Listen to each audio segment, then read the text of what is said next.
అతి తక్కువ కాలంలోనే ఎమ్మెల్యేగా గెలుపొంది ఆదోని సమస్యలపై ఇప్పుడున్న పరిస్థితులలో కృషి చేస్తున్నటువంటి డాక్టర్ పార్థసారథి గారు మనతో ఉన్నారు. సార్ చెప్పండి, ఇంత తక్కువ కాలంలో మీరు ఎమ్మెల్యేగా గెలుపొందారు, అసలు మీరు ఊహించిన విషయమేనా? నేను ఊహించింది అంటే తప్పనిసరిగా ఊహిస్తాం. ఎందుకంటే ఎమ్మెల్యే గెలవాలనే కోరికతోనే వచ్చి ఉంటాం. ఇక్కడ పరిస్థితుల్ని రాజకీయంగా అంచనా వేసుకొని దాన్ని మనకు అనుకూలంగా మలుచుకొని గెలవడానికే మనం పూర్తి స్థాయి ప్రయత్నం చేస్తాం. కాబట్టి 100% గెలుస్తాననే నమ్మకం నాకుండింది. ఎందుకంటే 3 పార్టీలు కూడా తెలుగుదేశం, జనసేన, భారతీయ జనతా పార్టీ 3 పార్టీలు కలిసి కూటమిగా ఏర్పడింది గెలవడానికి. లేకపోతే ఇండివిజువల్గా ఏ పార్టీ వైపున ఆ పార్టీ పోయేవాళ్ళు కదా. తప్పనిసరిగా గెలిచి తీరాలా, ఈసారి రాష్ట్రంలో ప్రభుత్వాన్ని ఏర్పాటు చేయాలా అనే ఏకైక లక్ష్యంతో మనం పనిచేసాం. కాబట్టి గెలుస్తామన్న నమ్మకం నాకు మొదటి రోజు నుంచి ఉంది. Yes sir. అయితే మీరు ఎలక్షన్ ప్రచారంలో భాగంగా చాలా వరకు గ్రామీణ ప్రాంతాల్లో అయితే లోకల్లో కూడా తిరిగారు. సో మేజర్గా మీరు అబ్జర్వ్ చేసిన సమస్యలు ఏంటి? ఈరోజు మనకు ముందున్న సవాళ్ళు అంటాను నేను. ఆదోని గత 10 సంవత్సరాలుగా అభివృద్ధి చెందలేదు. దాన్ని పూర్తిగా నిర్లక్ష్యం చేయబడింది. ఇంతకుముందు నేను ఎలక్షన్లో కూడా చాలాసార్లు చెప్పాను. ఇంతకుముందు ఎమ్మెల్యేగా ఉన్న వాళ్ళు 10 సంవత్సరాలుగా దీన్ని ఎదగనివ్వకుండా ఏమాత్రం అభివృద్ధికి దూరంగా పెట్టారు ఆదోన్ని. పైపెచ్చు ప్రజల మీద అక్రమాలు, అన్యాయాలు, దౌర్జన్యాలు, కబ్జాలు, వీటితో వాళ్ళ సమయం గడిచిపోయింది. సో దీన్ని మళ్ళీ నార్మల్ తీసుకురావడానికి అన్ని అంశాల్లో కూడా పనిచేయాల్సి వచ్చింది. ప్రధానంగా సమస్య మనకు కనిపించేది నీళ్లకు సమస్య. ఇది దేవుడు మనల్ని చిన్న చూపు చూశాడు. ఒకటైతే వర్షాలు సరిగ్గా పడవు, అతి తక్కువ వర్షపాతం ఉన్నటువంటి ప్రాంతం. రెండవది ఏంటంటే ఇంతకుముందు పనిచేసిన ఎమ్మెల్యే వల్ల ఇక్కడ కనీసపు అంటే నీటి వనరుల కోసం, అంటే మనకు తుంగభద్ర దిగువ కాలువ ద్వారా కొంత నీళ్లు పోతూ ఉంటాయి. దాన్ని ఆపుకోవడానికి లేదా ఆ నీళ్లు వృధా అయిపోకుండా దాన్ని కిందకి వెళ్ళిపోకుండా ఆపి మనం వాడుకోవడానికి తగ్గ చిన్న చిన్న ప్రాజెక్టులైనా సరే నిర్మించడానికి కొంత ప్రతిపాదనలు జరగాల్సి ఉండే. అలాగే నీళ్ళ లభ్యత ఉన్న వాటిని సక్రమంగా వినియోగించుకోవడానికి తాగునీళ్ళు అందరికీ వచ్చేలాగా చేయడము, లేకపోతే సాగునీళ్ళు ఉన్నంత వరకు సూక్ష్మ సేద్యం అంటే డ్రిప్ ఇరిగేషన్ ద్వారా చేస్తే తక్కువ నీళ్లు పడతాయి. ఇట్లాంటి వాటిని ఎంకరేజ్ చేసి ఆల్టర్నేటివ్ మెథడ్స్లో రైతులకు సాయం చేయాల్సి ఉండే, ప్రజలు తాగునీళ్లు రోజు వచ్చేలాగా చేయాల్సి ఉండే. అది పూర్తిగా నిర్లక్ష్యం చేయడం వల్ల ఇవన్నీ కూడా మన నెత్తిన పడినాయి. ఇప్పుడు సడన్గా రాత్రికి ఇంత పెద్ద ఇన్ఫ్రాస్ట్రక్చర్ని బిల్డ్ చేయడం కూడా కష్టం. అలాగే రోడ్ల పరిస్థితి మన అందరూ ఎప్పుడూ మాట్లాడుకుంటానే ఉన్నాం. యువతకు ఉద్యోగాలు లేవు. నేను నిన్నే ఒక ఇంటర్వ్యూలో చెప్తా ఉన్నా, నా దగ్గరికి సుమారుగా రోజుకు 500 మంది వస్తారు. 500 మందిలో 250 మంది, సగానికి పైగా ప్రజలు నన్ను అడిగేది ఏమిటంటే, ఏదో ఒక ఉద్యోగం ఇప్పొచ్చాయా నాకు, కనీసం నెలకు 5,000 రూపాయలు ఉంటే చాలు మేము బతుకుతామయ్యా అని అడిగే వాళ్ళ శాతం ఎక్కువ. ఇది చాలా దీనమైన పరిస్థితి. ముఖ్యంగా ఇప్పుడు ఆదోని పట్టణంలో రోడ్ల వైడనింగ్ అయితే చాలా అవసరమైతే ప్రజలకు ఉంది సార్. మరి ఇప్పుడు ఎన్క్రోచ్మెంట్స్ అయితే తొలగిస్తున్నారు. ఆ తొలగించే స్థానంలో ప్రభుత్వ స్థలం అన్నగా ఎటువంటి కార్యక్రమాలు చేపట్టడం లేదు. గత నాయకులు కూడా ఇదే విధంగా, అధికారులు కూడా ఇదే విధంగా ఎన్క్రోచ్మెంట్స్ తీశారు. కానీ సేమ్ అదే పొజిషన్కే మళ్ళీ ఇప్పుడు వచ్చాయి. ఇప్పుడు ఆక్రమణలు తొలగించడం అన్నది తప్పనిసరిగా చేయాల్సిన పని. ఆక్రమణలు తొలగిస్తేనే మనకు ఒరిజినల్ రోడ్డు ఎంత ఉందో అంత బయటకు వస్తుంది. ఒరిజినల్ రోడ్డు ఆక్రమణకు గురవడం వల్ల రోడ్డు చిన్నదైపోతుంది. సో ఆక్రమణలు తీసేయడం అనేది నేను రాగానే పని మొదలుపెట్టాను. నెల రోజుల్లో చాలా అంటే మెయిన్ ఏరియాలు ఎక్కడైతే క్రౌడెడ్ ఏరియాస్లో ఉన్నాయో అక్కడ ఆక్రమణలు తీసేస్తా ఉన్నాం. రెండవది, తీసేసిన ఆక్రమణల ప్లేస్లో రోడ్డును చదును చేసి వెడల్పు చేసి కొంత పని చేయాల్సి ఉంది. ఎందుకంటే దానికి మళ్ళీ పక్కన రోడ్డు వేయడమో లేకపోతే సిమెంట్ వేయడమో లాంటివంటి చేయాల్సి ఉంది. ఆ పని కూడా మొదలు పెడతాం.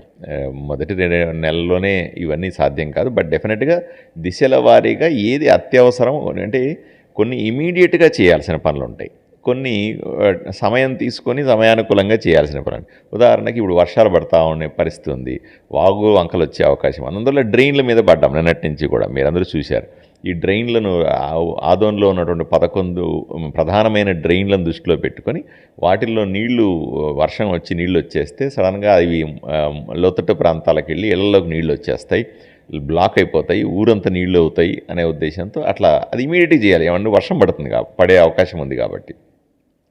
సైమల్టేనియస్గా ఆ పని కొంచెం తగ్గంగానే మళ్ళీ రోడ్ల మీద పడతాం, మళ్ళీ కొంచెం తగ్గంగానే ఇంకెక్కడ పెట్టుబడుల మీద లేదా ఫ్యాక్టరీలు తెచ్చే పని మీద, ఇట్లా అన్నీ కూడా ఒకే సైమల్టేనియస్గా జరుపుతూ ఉన్నప్పటికి కూడా ప్రాధాన్యత అంశాలను దృష్టిలో పెట్టుకొని ఎమర్జెన్సీగా చేసే పనులు కొంచెం డిలేడ్గా జరిగే పనులు కూడా ఉంటాయి. కాబట్టి పనులైతే 100% జరుగుతాయండి. సార్, మీరు అభివృద్ధి చేసే క్రమంలో కూటమి నాయకుల నుంచి ఏమైనా ఒత్తిళ్ళు, ఏమైనా సవాళ్ళు ఏమైనా ఎదుర్కొంటున్నారా? ఏం లేదు, మా కూటమి ప్రభుత్వం, కూటమి నాయకుల దగ్గర నుంచి నాకు ఇక్కడ లోకల్ నాయకులు సార్. ఏమీ లేదండి.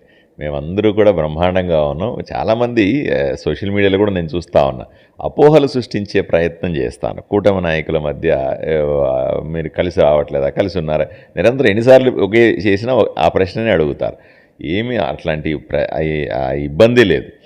ఇప్పుడు కూటమిలో మీరందరూ చూశారు, రోజు కూడా పని చేసినప్పుడు పెద్దలు గౌరవనీయులు మన మీనాక్షి నాయుడు గారు నిరంతరం నా ఎన్నికల సమయంలో ఉన్నాడు. ఎన్నికలు అయిన తర్వాత కూడా మాతోనే ఉన్నాం, మా కూటమిలోనే ఉన్నాము. అలాగే తెలుగుదేశంలో ఉన్నాడు భాస్కర్ రెడ్డి గారు అయితేనేమి, లేదా గుడిసె కృష్ణమ్మ గారు అయితేనేమి, శ్రీకాంత్ రెడ్డి అయితేనేమి, ఉమ్మి సలీం అయితేనేమి, రామచంద్రప్ప గారు అయితేనేమి, లేకపోతే మిగిలిన ఇప్పుడు సకలశాల సమాజానికి సంబంధించినటువంటి ఎంతోమంది నాయకులు, వీళ్ళందరూ కూడా మారుతిరావు లాంటి వాళ్ళు కానీ, మిగతా శంకర్ గారు కానీ, పెద్ద నాయకులందరూ కూడా అందరూ కలిసి వచ్చినారు. అన్ని కులాలు అన్ని మతాలు కలిసి వచ్చినాయి. మేము అభివృద్ధిలో అందరూ భాగస్వాములు అవ్వాలని నేను వ్యక్తిగతంగా కోరుకుంటా ఉన్నాను. అందరూ భాగస్వాములు అవుతారు. అలాగే మా జనసేన నుంచి మల్లప్ప గారు అయితేనేమి, బీజేపీ నుంచి నాయకులు అయితేనేమి, అందరూ కూడా ఒకటిగా ఉన్నాం, ఇబ్బంది ఏమీ లేదండి. సార్, ఈ మధ్య కాలంలో ఇది నామినేటెడ్ పోస్టుల విషయంలోనైతేనేమి, ఈ యొక్క మధ్యాహ్న భోజన పథకాలు, అలాగే సరైన ఇప్పుడు గవర్నమెంట్ నుంచి వచ్చే పదవుల్లో మిస్అండర్స్టాండింగ్ అయితే జరిగిందని కొత్త ప్రజల్లో చర్చ జరుగుతోంది. మళ్ళీ ఎప్పుడు కొలిక్కి వస్తాయి సార్? సహజమే అండి. ఇప్పుడు ఇంత పెద్ద ఆర్గనైజ్ చేస్తున్నప్పుడు, ఇంత యాక్టివిటీ చేస్తూ ఉన్నప్పుడు, ఇంత పెద్ద నియోజకవర్గంలో మన పనులు జరుగుతున్నప్పుడు చిన్న చిన్న మనస్పర్ధలు సర్వసాధారణంగా కార్యకర్తల మధ్య ఉంటాయి. దాన్ని ఇప్పుడు నిన్న విద్యా కమిటీకి సంబంధించినటువంటి ఎన్నికలు జరిగినాయి. దాంట్లో కూడా 1-2 చోట్ల డిస్టర్బ్ అయినట్టుగా మా దృష్టికి వచ్చింది. ఇవన్నీ సర్వసాధారణమే. ఎందుకంటే గ్రామాల్లో ఈగో ఇష్యూస్ ఉంటాయి, వర్గాలు ఉంటాయి, పార్టీలు నిన్నటిదాకా కూటమి ముందు వరకు పార్టీలు ఉంటాయి. ఇవన్నీ సర్వసాధారణంగా, ఇవన్నీ కూడా మళ్ళీ సర్దుకుంటాయి. నిన్ననే మేము మధ్యాహ్న భోజనానికి సంబంధించిన విషయాలు కూడా ఒక క్లారిటీ ఇచ్చి కార్యకర్తలకు పంపించాము. రాబోయే రోజుల్లో ఏ సంక్షేమ పథకం వచ్చినా సరే కార్యకర్తలకు అందించేవాం. నేను చాలా స్పష్టంగా చెప్తా ఉన్నాను ఈ సందర్భంగా మీకు, నన్ను గెలిపించినటువంటి తెలుగుదేశం, జనసేన, భారతీయ జనతా పార్టీ కార్యకర్తలు నాకు హయ్యెస్ట్ ప్రయారిటీ. చాలా ఇప్పుడు ఆధునిక డెవలప్మెంట్ కావాలంటే ఎంత అంటే ప్రజెంట్గా ఉండే ప్రాథమిక సమస్యలకు ఎంత నిధులు అవసరమని మీరు భావిస్తున్నారు? ఒక క్యాలిక్యులేషన్కి మీరు వచ్చి ఉంటారు. నిధులు ఎంత ఇచ్చినా సరిపోతుంది. నేను ముఖ్యమంత్రి గారి దగ్గరికి వెళ్ళి, ప్రధానమంత్రి మొత్తం నిధులు నాకే ఇవ్వండి, నా ఆదోని అభివృద్ధి చేసుకుంటానని కోరుతాను. 175 నియోజకవర్గాలకు కూడా ముఖ్యమంత్రి ఇవ్వాలి, లేదా ఇన్ని రాష్ట్రాలకు ప్రధానమంత్రి ఇవ్వాలి. కాబట్టి తగినన్ని ఎక్కువ నిధుల్ని, అంటే జిల్లాలో ఎవరికి రానన్ని ఎక్కువ నిధులను తీసుకురావాలని నా ఆశయం. నిన్ననే నేను ఆ డ్రైన్లు క్లీన్ చేయడానికి నేను చెప్పాను కదా, వర్షాకాలం డ్రైన్ల కోసం 1,16,00,000 రూపాయలు శాంక్షన్ చేసుకొచ్చాను. అంతకుముందు ఆ రోడ్ల వెడల్పు కోసం 1,24,00,000 రూపాయలు శాంక్షన్ చేశాం. ఇప్పుడు రోడ్లని మరమ్మత్తు చేయడానికి దానికి ఒక సుమారుగా 5-7 కోట్ల రూపాయలు రేపు ఎల్లుండో శాంక్షన్ వస్తుంది. ఇవన్నీ కూడా నేను ఎక్కడ ఏ చిన్న అవకాశం దొరికినా సరే, ఏ చిన్న వచ్చినా సరే నాకు వెంటనే దాన్ని తీసుకొని వచ్చి ఆదోనికి తీసుకురావాలి. చిన్న చిన్న అమౌంట్లే కావచ్చు, 1 కోటి, 2 కోట్లు, 5 కోట్లు, 3 కోట్లు, 4 ఇట్లా చేస్తా పోతే కొన్ని సంవత్సరాల్లో ఎంత డబ్బులు అవుతాయి ఆలోచన చేయండి కదా. ఈ అన్ని పథకాలకి కలిపి చాలా పెద్ద మొత్తంలో డబ్బులు వస్తాయి, దాంట్లో ఏం అనుమానం లేదు. కాకపోతే పని జరుగుతాం, పని మొదలైంది, పని జరుగుతుంది, డబ్బులు రావడం మొదలైంది కదా, ఈరోజు ఖర్చు పెడుతున్నాం కదా ఊరికి. సార్, డాక్టర్ పార్థసారథి అనే మీకు ఫొటోస్ పట్ల ఎక్కువ సోషల్ మీడియాలో కూడా ప్రతి చిన్న విషయాన్ని కూడా అప్డేట్ చేయాలన్న కోరిక, ఆశ మీలో ఉందని కొద్దిగా ప్రజల టాక్ అయితే ఉంది. దీనికి మీరు ఏం జవాబిస్తారు? సార్, ఇప్పుడు మక్కువ కాదు సార్, అది నా బాధ్యత సార్. అది ఇప్పుడు నేనేం చేస్తున్నానో, నేను పొద్దున్నుంచి రాత్రి దాకా నాకు దైనందికంగా నా చర్యలు ఏమిటి, నేను ఎక్కడెక్కడ పోయి ఏం పని చేస్తున్నానో, నాకు ఓటేసిన ప్రజలకు నేను సమాధానం చెప్పుకోవాల్సిన అవసరం ఉందా లేదండి కదా. తప్పనిసరిగా చేసుకోవాలి, చేసుకోకపోతే తప్పు. ఏమంటే మీరు ఎక్కడ పోతున్నారండి, ప్రజలు తెలియాల్సిన అవసరం లేదని మీరే అంటారు మళ్ళీ. కాబట్టి నేను నిరంతరం నేను ఈ పొద్దునుంచి రాత్రి వరకు చేసిన నా పనులని నేను నా కుటుంబానికి ఎలాగా రిపోర్ట్ చేస్తానో అలాగే ప్రజలకు కూడా రిపోర్ట్ చేయడానికి ప్రయత్నం చేస్తాను. మీరు లంచానికి అవినీతికి అసలు సపోర్ట్ చేయరని చెప్తా ఉంటారు సార్. దీనికి నిదర్శనం ఏమని చెప్తారు మీ వ్యక్తిగత జీవితంలో? ఏం లేదు సార్, అంటే వాటికి దూరంగా ఉండాలని నేను మొదటి నుంచి నేను కోరుకుంటాను, వాటికి దూరంగానే ఉంటాను. సో సహజంగానే ఇప్పుడు ఎలక్షన్లు ఎంతో డబ్బులు ఖర్చు పెట్టి ఉంటాం. డబ్బులు ఖర్చు పెట్టిన తర్వాత ఆవురావురం అని దాన్ని మళ్ళీ సంపాదించడం, మళ్ళీ ఖర్చు పెట్టడం, మళ్ళీ సంపాదించడం, అట్లా ఆ పరిస్థితి ఉండదు. ఎందుకంటే నాకు నా కుటుంబానికి అవసరమైనటువంటి డబ్బులు ఏదైతే చిన్న డబ్బులు అయినా కూడా నాకేదో 2 హాస్పిటళ్ళు ఉండడం వల్ల కొన్ని హాస్పిటల్స్తో దాంట్లో నా కంపెనీ ద్వారా వస్తాయి. అది నా కుటుంబం చూసుకుంటుంది. నా అవసరాలకు కూడా అవి సరిపోతాయి. రాజకీయ అవసరాలకు కూడా ఆ డబ్బులు ఎంతో కొంత సరిపోతాయి. నేను బతకడానికి ఇబ్బంది ఏం లేదు. కాబట్టి ఇప్పుడు మళ్ళీ అవినీతి చేసి సంపాదించాల్సిన అవసరం నాకు ఉండదు అనుకుంటాను. నా ఇంటెన్షన్ ప్రజలకు ఏదో ఒకటి చేయాలి. ఎమ్మెల్యే అయితే ఒక నియోజకవర్గానికి సేవ చేయొచ్చు అనే ఆలోచనతో ఎమ్మెల్యే అవ్వాలని ప్రయత్నం చేసినాను. ప్రజలందరూ కూడా ఆశీర్వదించినారు, ఎమ్మెల్యే అయినాను. ఇప్పుడు నన్ను నేను నిరూపించుకోవాలి. వాళ్ళు నాకు ఓటేశారు కదా, నన్ను నేను ప్రూవ్ చేసుకొని వాళ్ళకి సేవ చేసి వీలైనంత వరకు కూడా ఈ ఊరిని బాగు చేస్తే ఇది ఒక మోడల్ అవుతుంది, నాకు కూడా సాటిస్ఫాక్షన్ ఉంటుంది. ఎస్ సార్, మీరు ఎన్నోసార్లు చెప్పారు దాదాపుగా ఎలక్షన్లలో మీరు 27 కోట్ల రూపాయలు ఖర్చు చేశారు ట్యాక్స్ పేడ్ అమౌంట్ అని చెప్పేసి. మరి అది మీరు కష్టపడిన డబ్బు మీరు పోగొట్టుకున్నారు. ఏ విధంగా మీరు తిరిగి తెచ్చుకోగలరు? అంటే నాకు నెంబర్లు ఎన్ని కోట్లు అన్ని కోట్లు చెప్పలేను కానీ, బట్ నేను ఎన్నికల్లో కానీ రాజకీయాల్లో పెట్టిన డబ్బులు వెనక్కు రావు అని, నేను దాన్ని మళ్ళీ సంపాదించను అని నా కుటుంబానికి చెప్పాను. నేను ఫిక్స్ అయ్యారు సార్? 100% ఫిక్స్ అయ్యే ఇక్కడ ఎమ్మెల్యేగా పోటీ చేశాను. ఎందుకంటే మొట్టమొదట నేను బాధ్యత వహించాల్సింది, నేను సమాధానం చెప్పాల్సింది నా కుటుంబానికి. కాబట్టి నా కుటుంబానికి స్పష్టంగా చెప్పినాను, ఎలక్షన్లో ఇంత డబ్బులు ఖర్చు పెడతా ఉన్నాను, ఈ డబ్బులు నేను మళ్ళీ వెనక్కి తేలేను, నేను సంపాదించను, అవినీతి చేయను, కాబట్టి మీరు దానికి సిద్ధంగా ఉంటే ఈ డబ్బులు ఖర్చు పెడతానని చెప్పే ఖర్చు పెట్టినాను. కాబట్టి నా కుటుంబం సపోర్ట్ నాకుంది కాబట్టి ఇబ్బంది ఏమి లేదు. ఈరోజు ప్రజలకు జవాబుదారీ నేను. కాబట్టి నేను నా పొద్దున్న నుంచి రాత్రి దాకా నేను ఈ పనులు చేస్తున్నాను, ఇంత కష్టపడుతున్నానని చెప్పి వాళ్లకు సమాధానం చెప్పాల్సిన బాధ్యత ఉంది. కాబట్టి జవాబుదారీగా వాళ్ళకి సమాధానం చెప్తాను. ఇంతే, నా కుటుంబము, నా ప్రజలు, ఇంతకుమించి నాకేమీ తెలియదండి. సార్ ఇంకొక సమస్య సార్, ఆదోని పట్టణంలో మేజర్గా ఈ యొక్క ఓల్డ్ బ్రిడ్జ్ సార్, పాత బ్రిడ్జ్ చాలా అధ్వాన స్థితిలో ఉంది. దీనికి ఏదైనా ఆల్టర్నేట్గా మనకు అవకాశం కల్పిస్తే, లేదా ప్రజలకు బ్రిడ్జ్ అయితే కూలిపోయే స్థితిలో ఉంది, చాలా డేంజరస్గా ఉంది. దీని పట్ల మీరు ఏం నిర్ణయం తీసుకోబోతున్నారో అధికారులతో కలిసి? సార్ దీని మీద థరోగా మనము ఇన్వెస్టిగేట్ చేస్తాము. ఆ ఉన్న బ్రిడ్జిని రిపేర్ చేయడం సాధ్యమవుతుందా, లేదా కొత్త బ్రిడ్జి కట్టాలంటే ఎలా కట్టాలి, ఈ 2 అంశాలు కూడా మన ముందున్న ప్రశ్నలు ఇవి. దీన్ని కొంతమంది నిపుణుల సాయం కూడా తీసుకోవాలి. నేను మొన్ననే సబ్ కలెక్టర్ గారితో మాట్లాడుతూ ఉన్నాను, కలెక్టర్ గారితో మాట్లాడుతూ ఉన్నాను. దీన్ని ఎవరైనా నిపుణులను పంపించండి, మున్సిపాలిటీ నుంచి ఈ బ్రిడ్జిలకు సంబంధించి నిపుణుల్ని పంపిస్తే ఎలా సాధ్యాసాధ్యాలను వాళ్ళతో కూర్చొని, ఇంజనీర్లతో కూర్చొని మాట్లాడాలండి. వాళ్ళు వచ్చిన తర్వాత కానీ నేను దీనికి సమాధానం చెప్పలేను. ఎందుకంటే దీన్ని రిపేర్ చేసే అవకాశం ఉందా లేదా కూడా నేను అంచనా వేయలేను. అది ప్రొఫెషనల్స్ చేయాల్సిన పని. కాబట్టి నాకు కొంత సమయం ఇస్తే నిపుణులతో మాట్లాడిన తర్వాతనే ఈ విషయాన్ని డిస్కస్ చేస్తాను. సార్ నెక్స్ట్ ఇప్పుడు మీరు చేయబోయే కార్యక్రమం అంటే, ఇప్పుడు నెక్స్ట్ అభివృద్ధిలో భాగంగా చేయబోయే కార్యక్రమాల వివరాలు ఆదోని ప్రజలకు తెలియజేయండి.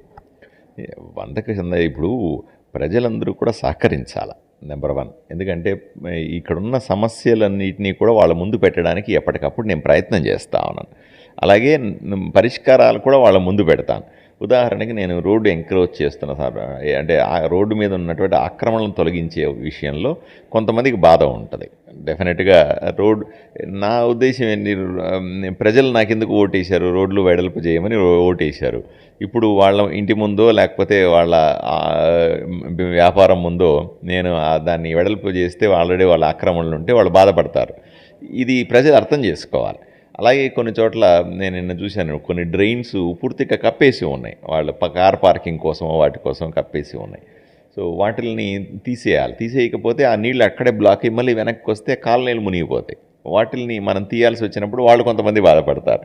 ఇట్లా కొంతమందికి రోడ్ల మీదకి వచ్చేసి డబ్బాలు పెట్టుకోవడం, రోడ్డు మీదకి వచ్చేసి ఇట్లా ఉన్నాయి. నేను మొట్టమొదట మానవతా దృక్పథంతో చూస్తాను. అక్కడ ఇబ్బంది పడుతున్న వ్యక్తి నేను ఏదైనా యాక్టివిటీ తీసుకుంటే మా ఆఫీసర్లు కూడా చెప్పాను, మున్సిపాలిటీ వాళ్ళు కూడా చెప్పాను, దాని మీదే బతుకుతూ ఉంటే ఆల్టర్నేటివ్ చూపించి దాన్ని తీయండి, అలా ఆల్టర్నేటివ్ చూపించకపోతే ఇబ్బంది అవుద్ది కదా అని చెప్పాను. అలాగే తోపుడు బండ్లు కానీ కింద పళ్ళు పెట్టుకొని ఉండేవాళ్ళు కానీ వాళ్ళ జోలికి వెళ్ళొద్దు అని చెప్పాను. ఎందుకంటే వాళ్ళు రోజు దాని మీద పడి బతుకుతూ ఉంటారు. అట్లాంటి ప్రజలు కూడా ఎక్కడైతే సాధ్యమవుద్దు, ఎక్కడైతే కంఫర్టబుల్గా ఉన్న ప్రజలు కొంత డిసిప్లైన్డ్గా ఉండాలి. కంఫర్టబుల్గా ఉన్న వాళ్ళు కొంచెం సహకరించాలి, మిగతా వాళ్ళకి కూడా చెప్పాలి ఇలా చేయకూడదని. ఎందుకంటే అందరూ కలిస్తేనే ఊరు బాగుపడుతుందండి. అందరూ తలా చేయేస్తేనే నేను ఏదైనా చేయగలుగుతాను. అందరూ అర్థం చేసుకొని నన్ను దీవిస్తేనే నేను ముందుకెళ్ళగలుగుతానండి. ఈ విషయాన్ని నేను ప్రజలకు పదే నేను చెప్తాను. ఎందుకంటే మనం చెత్త అంతా తీసుకెళ్ళి కాలువల్లో వేస్తాను, ప్లాస్టిక్ బాటిల్స్ రకరకాల విషయాలు తీసుకెళ్ళి దాంట్లో వేస్తాను. వీటన్నింటి వల్ల రోడ్డు ఎన్నిసార్లు క్లీన్ చేసినా ఇబ్బంది అవుతుందని మున్సిపాలిటీ వాళ్ళు చెప్తాను. దాంట్లో ప్రజలు కూడా అర్థం చేసుకోవాలి ఇట్లాంటి విషయాలు. ఇంకోటి, చట్ట వ్యతిరేక కార్యక్రమాలని దయచేసి చేయొద్దండి. ఆదోని పీస్ఫుల్గా ఉండాలి. గత 10 ఏళ్ళలో ఏం జరిగిందో చూడండి. రౌడీలు, గూండాలు, ఎవడు పడితే ఆడు కబ్జాలు చేసుకొని, ఎవడు పడితే ఆడు దబాయించుకొని, ఎవడు పడితే కొట్టుకొని తిట్టుకొని ఇట్లాంటివన్నీ చేశారండి. కులాల మధ్య గొడవలు, మతాల మధ్య గొడవలు, ఇవన్నీ అవసరం లేదండి. ఊరు పీస్ఫుల్గా ఉంటేనే ఎక్కువ మంది వచ్చి ఈ ఊరిలో ఉండడానికి ప్రయత్నం చేస్తారు. కాబట్టి ఊరిని పీస్ఫుల్గా ఉంచడం నా ప్రధాన లక్ష్యం. దీనికి కూడా ప్రజలు సహకరించాలి, ప్రజలు అర్థం చేసుకోవాలి. చట్ట వ్యతిరేక కార్యక్రమాలు అన్నారు. మీరు ఎమ్మెల్యేగా గెలిచాక బెట్టింగ్, మట్కా ఇలాంటివన్నీ కూడా జరుగుతూ ఉన్నాయి అని ఒక టాక్ సార్, పబ్లిక్ టాక్. మీరు దాని పట్ల చర్యలు ఎప్పుడు తీసుకుంటారు, ఎప్పుడు వాటిని కంప్లీట్గా నిర్మూలిస్తారు? సార్, మీకు తెలియంది ఏముంది సార్, గత 20-25 ఏళ్ళుగా, మరీ ముఖ్యంగా గత 10 ఏళ్ల సమయంలో ఇక్కడ విపరీతంగా మీరు చెప్పినట్టుగా పేకాట కానీ, మట్కా కానీ, అక్రమ మద్యాన్ని కానీ, లేకపోతే నాటుసారాన్ని కానీ, లేకపోతే రౌడీజాన్ని, గూండాయిజాన్ని పెంచి పోషించారండి. దీన్ని రాత్రికి నేను రాగానే పోలీసుకు క్లియర్ ఇన్స్ట్రక్షన్స్ ఇచ్చానండి. చాలా స్పష్టంగా ఇవి ఉండడానికి వీలు లేదు ఊర్లో అని చెప్పానండి. సో వాళ్ళు కూడా చాలా కష్టపడి పనిచేస్తారు. మీరు కావాలంటే ప్రజల ముందు మైకులు పెట్టి అడగండి. ఇంతకుముందు 100 ఇన్సిడెంట్లు జరుగుతుంటే ఇప్పుడు 10-15 ఇన్సిడెంట్లు జరుగుతూ ఉన్నాయి. దీన్ని జీరోకి తేవాలి. కష్టం, బాగా టఫ్గా ఉంటున్నాం. ఇప్పటికే నా మీద పరసరిది ఎవరు మాట వినట్లేదు అనే వీటిగా ఆల్రెడీ నాకు చాలా కోప్పడతా ఉన్నాను నా మీద. ఏమైనా నువ్వు వచ్చి నాటుసారా లేకుండా చేసినావు, మట్కా లేకుండా చేసినావు, ప్యాకెట్లు ఇవన్నీ ప్రోత్సహించట్లేదు, నా మీద కోపంగా ఉన్నారు. కానీ ప్రజలు కూడా అర్థం చేసుకోవాలి, ఇవన్నీ ఉండడం ఊరికి మంచిది కాదు. నేను ఒకటే చెప్తున్నా చూడండి, నేను ఎమ్మెల్యే అయిన తర్వాత గత 50-60 రోజుల్లో ఎక్కడైనా సరే ఒక్కటైనా ఒక దౌర్జన్యం కానీ, ఒక గూండాయిజం కానీ, ఒక కబ్జా కానీ జరిగిందా అని సూటిగా ప్రశ్నిస్తున్నా ప్రజల్ని. అట్లా జరిగే అవకాశం లేదు. ఏదైనా ఉంటే నేను నేరుగా వెళ్తాను అక్కడికి. మొన్న ఎవరో మా ఇంటి రాళ్ళు పగలగొట్టారండి, అన్యాయం అండి, ఎవరో గూండా వచ్చిపోయినాడు, నేరుగా వాళ్ళ ఇంటికి వెళ్ళాను. నేను ఇంటికి వెళ్ళి ఎవరు ఆ గూండా నాకు చూపించండి అని చెప్పినాను. ఊర్లో గూండాలు లేరు, ఇప్పుడు ఊర్లో రౌడీలు లేరు, ఊర్లో కబ్జాదారులు లేరు, ఎవరు లేరండి. ఊరు ప్రశాంతంగా అయిందా లేదా. అలాగే మీరు చెప్పినవన్నీ కూడా నేను బెట్టింగు ఇవన్నీ కూడా జీరోకి తేవడానికి ప్రయత్నం చేస్తాను. మట్కా కూడా పూర్తిగా జీరో తేవడానికి ప్రయత్నం చేస్తానండి. బాగా తగ్గిందని నేను పోలీసులను ఎప్పటికప్పుడు అడుగుతాను, ఏమండి నిజంగా ఇవన్నీ ఎంత శాతం తగ్గింది అంటుంటే వాళ్ళు, సార్ నాకు వారం కింద 10 రోజుల కిందటే 50% పైన తగ్గిపోయింది అన్నారు. మళ్ళీ మొన్న మాట్లాడాను వాళ్ళతో, మాట్లాడితే సార్ బాగా 20%కి వచ్చింది సార్, ఎక్కడన్నా మా కళ్ళు కప్పి చేస్తున్నారండి అంటున్నారు. ప్రధానంగా 1 టౌన్ ఏరియాలో ఇలాంటివి ఎక్కువ జరుగుతూ ఉంటాయి సార్. అందుకే అక్కడ శ్రీరామ్ గారిని కూడా మీరు ట్రాన్స్ఫర్ చేయించారని కూడా ఒక నమ్మకం అనేది ప్రజల్లో టాక్ నడుస్తుంది. అది మీరు పంపించారా, అదే పనిగా ఆయన్ని రిక్రూట్ చేసుకున్నారా ఇక్కడ 1 టౌన్కి? సార్, ఏది ఏమైనప్పటికీ కూడా ఒక మంచి ఆఫీసర్లు ఊరిలో ఉంటే ఊరికి మంచిది కదండి. ఇప్పుడు సిఐలు కానీ, ఎస్ఐలు కానీ, లేకపోతే ఇంజనీర్లు కానీ, లేదా కమిషనర్లు కానీ, లేకపోతే ఏ డిపార్ట్మెంట్కి సంబంధించిన వ్యక్తులైనా మంచి ఆఫీసర్లు ఉండాలని నేను కోరుకుంటాను. నా ఆలోచన విధానానికి తగ్గట్టుగా ఆఫీసర్లు ఉంటే నాకు చేసే పని సులువు అవుతుంది కదండి. కాబట్టి నేను ఎప్పుడు కూడా అటువంటి ఆఫీసర్లను ఎంకరేజ్ చేసుకుంటూ మంచి ఆఫీసర్లు ముందు పెట్టి, ఎందుకంటే నేను నిర్ణయాలు తీసుకుంటాను, దాన్ని అమలు చేయాల్సింది అధికారులే చివరికి. కాబట్టి తప్పనిసరిగా నేను మంచి అధికారులని ఎంకరేజ్ చేసుకుంటూ వాళ్ళని ముందుకు పెట్టుకొని వాళ్ళని ఊరికి బాగు కోసం నిరంతరం వాళ్ళతో కలిసి పనిచేయడం అనేది నాకు మంచి అలవాటు మొదటి నుంచి కూడా. అయితే దాదాపుగా 2 నెలల తర్వాత ఎమ్మెల్యేగా గెలిచిన అనంతరం డాక్టర్ పార్థసారథి గారు తెలియజేసిన విషయం, ఆదోని ప్రజలు అభివృద్ధిలో కూడా అందరూ సహకరించాలి. ఆదోని ప్రజలు సహకరిస్తేనే ఆయన ఎంతైనా ముందుకు వెళ్ళి ఆదోనిని అభివృద్ధి చేసి మరో 5 ఏళ్లలో ఆదోనిని మంచి రూట్లో తీర్చిదిద్దుతామని చెప్పేసి మనకు తెలియజేశారు. అలాగే బెట్టింగ్, మట్కా ఇలాంటి అసాంఘిక అనైతిక కార్యక్రమాలకు ఎప్పుడూ తాను సపోర్ట్ చేయను, అలాంటి వాటిని కూడా త్వరలోనే పకడ్బందీగా నిర్మూలిస్తానని చెప్పేసి మనకు తెలియజేశారు. కెమెరా పర్సన్ లక్ష్మీకాంత్తో రాజారంగా, సిఆర్ న్యూస్.